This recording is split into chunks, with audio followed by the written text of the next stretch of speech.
Welcome to the Applications Platform training videos from Codeless Platforms. Here are the objectives and approximate running time for this video. In the previous video, we used the View filter, created a new view, and edited existing views for customers, orders, order lines, and payments.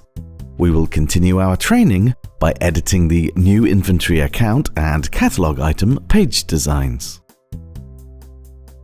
Let's begin by clicking on the Inventory Accounts tab.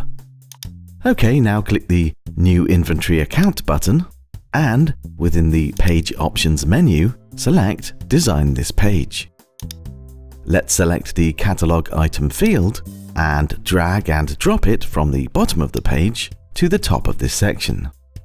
With the catalog item field still selected, click the drop-down arrow to open the properties and select the required property. You can see the label for the catalog item field is highlighted in red.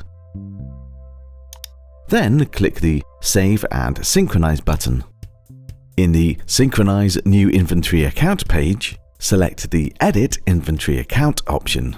The changes we have made, such as page layout, fields, and code, will sync across between the new and edit pages once saved. We can see that the changes to the new inventory account page have taken effect. OK, now click the Cancel button. We will now check to see the Synchronize feature from earlier has taken effect on a record. Click on an inventory account record. Then click on the Edit button to go to the Edit Inventory Account page. As we can see, the layout is the same as the page we made earlier. Click on the Cancel button to go back to the View Inventory Account page. We will now repeat this process to change the layout of the View Inventory Account page to be the same as the New and Edit pages. We will start by clicking on the Design this page link. Then, click and drag the catalog item field from the bottom of the page to the top, and click Save. We can now see the page has been updated. We will now make some design changes to the Catalog Items record page. Let's click on the Catalog Items tab. Select a catalog item and click the Design this page link. Now we'll select the List of Inventory Accounts view component and right-click it. In the pop-up menu, select the Remove menu option. OK, next, select the Inventory Accounts section. Right-click, select the Delete menu option, then the OK button. We will now repeat these previous steps to also remove the List of Order Lines component and the Order Lines section. Let's create a new tab. Click the Add Tab option, select the newly created tab, and click the drop-down button. Set the tab name as Inventory Accounts, and while the Properties dialog box is still displayed, use the Move Left button in the Properties section to move the tab one position. We will also now create another tab and name it Order Lines. Let's also move the Order Lines tab one position left. Now select the Inventory Accounts tab. From the Create section, drag and drop a new section into the Inventory Accounts tab.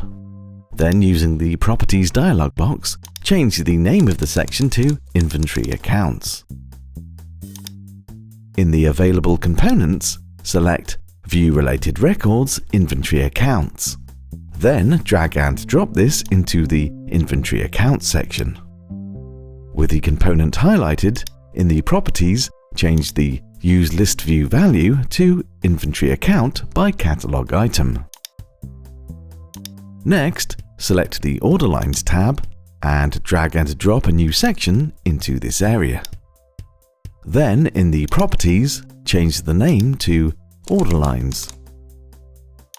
We will now add a new component into this section. In the Available Components, drag and drop the View Related Records Order Lines component on the Order Lines section. With the View Related Records Order Lines component highlighted, change the Use List View Value to All Order Lines.